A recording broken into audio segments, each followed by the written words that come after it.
Iya, ternyata banyak makanan yang diduga bisa menurunkan kadar gula darah. Nah, itu juga penting banget ya untuk kita tahu ya. Bukan cuma dugaan-dugaan aja dan juga bukan cuma untuk para penderita diabetes saja, tapi Oke. juga untuk kita juga. Dan sudah gitu terbukti ya. Nah, untuk Yes. membahas itu kita sudah kedatangan Dr. Aisyah Juanda, spesialis gizi klinik. Selamat pagi, dokter. Selamat pagi, dokter. Nah, Yang selalu manis ya, dok? selalu manis gitu ya. Nah, dokter, Oke. ini sebenarnya banyak sekali nih ya hal-hal yang harus diwaspadai kalau misalnya gula darah kita naik. Mungkin bisa sekilas dulu nih, Dok, tentang gula Ya. darah naik nih sebelum kita masuk ke Makanan-makanan gitu ya.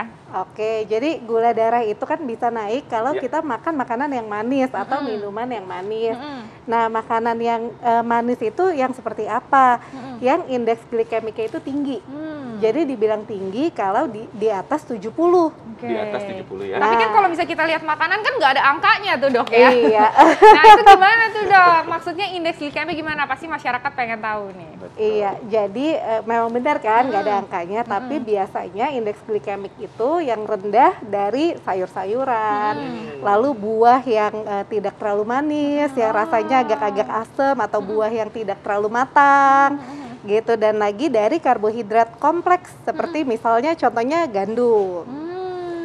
Gitu. Oke, dokter. Kita langsung aja ke fakta mitos nih. Nah, Oke. daripada gula darah kita tinggi menjulang nih, dokter. Ada Iya. fakta mitos nih.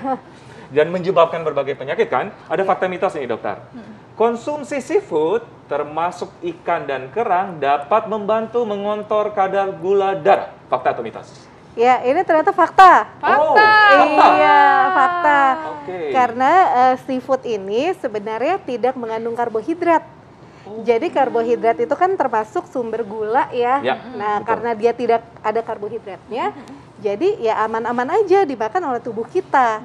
Gitu. Selain itu seafood ini sendiri juga mengandung omega 3 yang baik untuk pembuluh darah, jadi lebih lancar dan gula darah pun bisa terkontrol. Setuju, dokter. Oke, nah Baik. ternyata ya.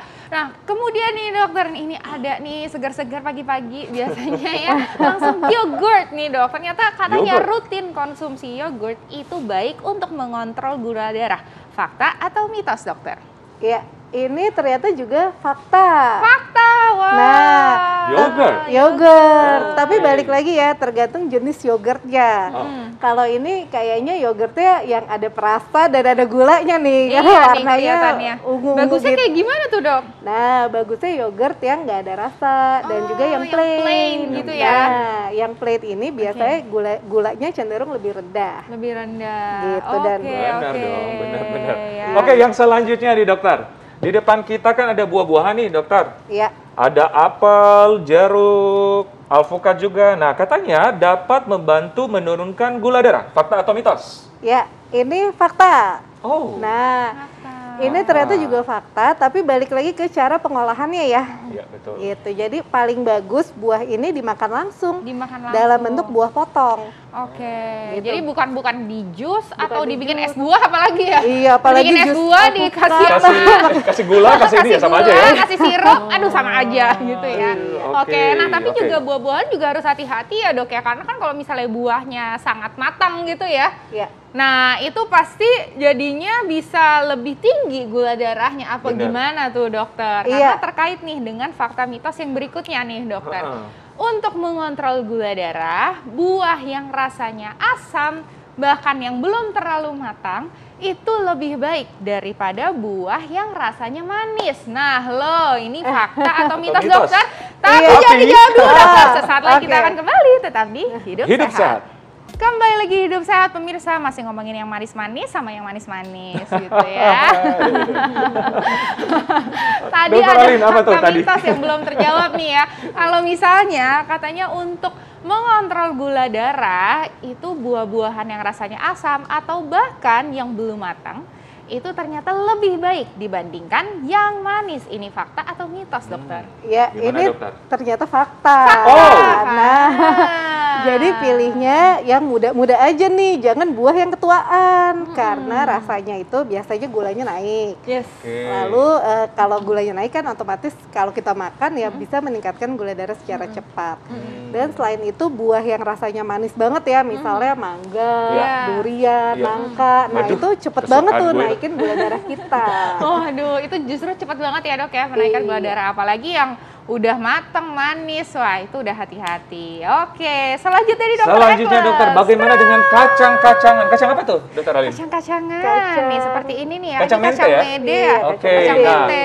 dokter katanya kacang-kacangan efektif untuk membantu mengatasi atau mengatur kadar gula darah. Fakta atau mitos? Ya, ternyata fakta. Oh, Fakta. Nih ya. Jadi kacang ini dia mengandung antioksidan dan selain itu seratnya juga tinggi. Seratnya juga Nah, tinggi. serat ini bisa menurunkan kadar gula darah di dalam tubuh. Oh gitu. Jadi boleh nih, tapi ini kayaknya kacangnya ada lapisan Kayaknya. gulanya ya.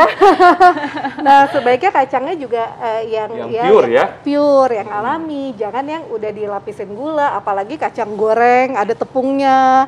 Nah, itu tentunya gula pun bisa naik. Oh iya, dokter satu lagi, gitu. berarti yang berserat membantu menurunkan kadar gula darah? Iya, benar sekali. Oke. Oke, nah tadi kan kita udah membahas nih mengenai makanan-makanan yang bisa bermanfaat untuk menurunkan kadar gula darah Iya. nih dok. Nah tapi ada nih makanan yang juga berbahaya, gitu ya jika dipanaskan.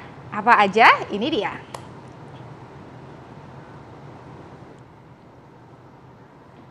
Oh, Nanti ternyata. dokter Alin, jangan cepat-cepat. Ini kita masih bahas yang manis-manis nih. Aduh buru-buru ya kalau misalnya, soalnya kalau misalnya ada bahaya-bahaya itu biasanya bikin deg-degan. Iya, pantesan tadi Gitu ini ya, kan. langsung ini ya. Nah, kita bahas yang baik-baik Ya aja udah, deh. Dulu ini ya. tadi ya kita juga mau membahas nih katanya kalau misalnya yang kacang-kacangan seperti ini apalagi yang digoreng, kadang-kadang malah minyaknya malah tinggi gitu ya dok ya. Iya, benar. Nah itu malah juga berbahaya juga ya dok ya. Iya. Dokter Alin, nah juga. ternyata ini dia yang berbahaya. Kita lihat dulu yang satu ini.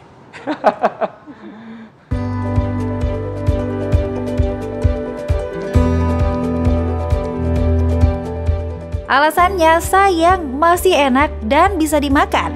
Ini adalah ungkapan standar saat seseorang menghangatkan makanan atau memanaskan makanan kembali. Namun tahukah Anda pemirsa bila tak semua jenis makanan cocok untuk dipanaskan dan justru bisa membahayakan tubuh kita? Makanan yang berbahaya dipanaskan pertama adalah sayuran hijau. Meski memiliki manfaat bagi kesehatan karena mengandung nutrisi penting bagi tubuh, namun sayuran hijau bisa berubah jadi racun karena saat dipanaskan, ia justru mengeluarkan zat karsinogenik penyebab kanker.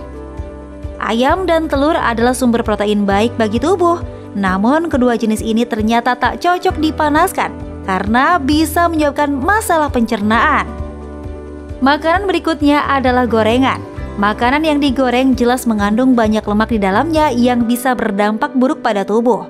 Nah, saat makanan ini dipanaskan kembali, penumbukan lemak jahat akan semakin tinggi dan berisiko menyebabkan kolesterol hingga obesitas. Makanan bersantan memang lezat dan menggoda. Rasanya yang gurih membuat kita ketagihan untuk mengkonsumsinya, apalagi dalam keadaan hangat. Dijamin selera makan semakin bertambah. Meski usai dihangatkan, bumbu biasanya akan terasa semakin meresap, namun nutrisi pada makanan akan hilang dan terjadi penumpukan lemak jahat pada makanan yang berisiko menyebabkan stroke, jantung, juga obesitas.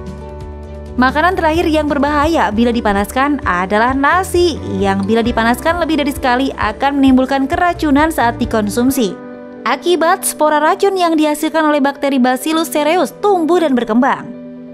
Pemirsa, memanaskan makanan memang enak, tapi juga membahayakan bagi tubuh. Jadi sebaiknya buatlah makanan secukupnya saja.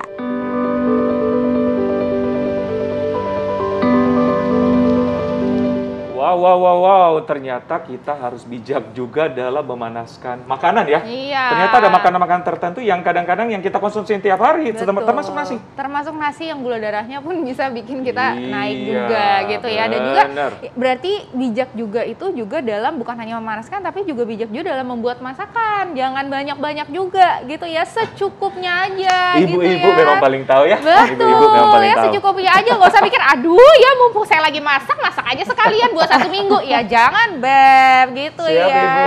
Baik, Ibu. Jadi Oke. sehari udah beres. Ya, Ibu jangan curhat, Bu. Betul, Kita balik dulu. Kita Oke, balik dulu kita membahas kembali dulu, makanan. biasa ibu-ibu ya kan. Menurunkan gula darah. Menurunkan gula darah gitu. Gimana nih Dokter Ekles? Salah satunya mana nih? Nah, ini paling sering nih, Yes. bawang putih. Nah, katanya orang tua kan kalau kalau mau menurunkan kadar gula darah, dokter harus katanya makan banyak bawang putih. Telan bawang putih ini banyak banget beredar bawang di putih masyarakat nih. mentah-mentah gitu kan. Iya, benar kan ya? Gitu. Fakta atau mitos, dokter? Ya, ternyata fakta. Iya. Ternyata fakta. Jadi bukan cuma ngusir ini vampir doang ya. Curhat lagi ya, Bu? Gimana tuh dok? Iya, jadi bawang putih ini ternyata bisa meningkatkan sensitivitas dan kerja dari insulin di tubuh kita. Insulin ini yang akan nantinya memasukkan gula yang kita makan ke dalam sel. Gitu. Jadi kalau efektif kerjanya dan cukup jumlahnya tentunya akan baik. Oh gitu. Itu kan kalau dalam keadaan mentah, kalau dimasak gitu? Ya kalau dimasak juga nggak masalah, Nggak masalah. gitu. Jadi boleh dengan segala macam cara, tapi perlu diingat misalnya digoreng, minyaknya jangan kebanyakan karena minyak yang terlalu banyak kan juga nggak sehat nih untuk tubuh kita. Oke, dok, ini kan bawang putihnya yang siung-siung seperti ini nih. Kalau misalnya bawang putih tunggal nih, sama nggak sih dok sebenarnya khasiatnya sama yang ini, yang seperti siung ini ya? seperti ini? Ya bawang putih tunggal lebih baik. Oh, bawang putih Lebih tunggal baik malah dalam- lebih baik. Ya Bawang putih dalam tunggal gimana sih? menurunkan Bener-bener satu gula. gitu kak, nggak ada siungnya gitu ya. Iya benar. Tapi ini bahaya buat mah nggak sih Iya. dok? Karena mungkin ada beberapa masyarakat nih di sini gitu ya yang ngerasa Asam. abis makan bawang putih kok ngerasanya kayak ada gasnya gitu Bener, perutnya gitu. Iya, benar. Jadi bawang putih ini ya apa namanya sisi negatif ya bisa meningkatkan sakit mah. Jadi hati-hati juga nih yang punya sakit mah atau GERD. Nah kalau ngikutin orang lain, oh langsung dimakan, apalagi mentah-mentah Iya, terus yang betul. tunggal. Nah itu biasanya mahnya bisa kambuh. Jadi sebaiknya kalau untuk yang ada sakit mah boleh bawang putih itu dimasak. Dimasak dulu, ditumis Iya. dulu Oke. sebentar, jangan pakai bawang kebanyakan. Nah, Dokter, nah biasanya ini yang diet-diet nih, katanya kan nasi diganti pakai kentang atau ubi. Katanya ubi yang rasanya lebih manis tidak baik untuk gula darah dibanding dengan kentang atau nasi. Fakta atau mitos? Ya ini ternyata mitos. Oh, Nah. mitos. Mitos. Jadi meskipun ubi rasanya manis ya, lebih Ya. manis dari nasi ataupun kentang. Tapi ternyata indeks glikemik ubi ini dibanding ketiganya paling rendah. wah. Nah, jadi Enak dong ya udah manis tapi lebih aman gitu ya. iya benar. Selain itu ada vitamin-vitaminnya juga ya, vitamin A, beta karoten gitu. Jadi boleh banget nih ubi. Diapain dokter? Ubinya bisa direbus, dibakar, atau Ya. dan berapa banyak dok yang kita konsumsi? Ya, jadi ubinya nih boleh segala macam cara, tapi sebaiknya balik lagi ya, jangan digoreng, terus jangan dibuat kue, pakai tepung, pakai gula ya, sama aja Sama aja. bohong ya. Betul. Gitu. Dan kalau berapa banyak, sebenarnya karbohidrat boleh 3 sampai 4 porsi per hari. Jadi boleh 3 sampai 4 butir per hari. Oke Baik. deh dokter. Ini dokter, fakta atau mitos bahwa kalau misalnya kita berhenti total ya konsumsi gula dan makanan-makanan yang manis-manis ya, makanan dan minuman yang manis-manis itu bisa menurunkan gula darah. Ini fakta atau mitos dokter? Ya, ini sebenarnya fakta. Ya, fakta. pasti memang kalau kita berhenti total, gula darah kita bisa turun. Tapi hati-hati terjadi hipoglikemi. Setuju. Nah, atau gula darahnya itu turunnya terlalu drastis, nggak baik juga untuk tubuh kita.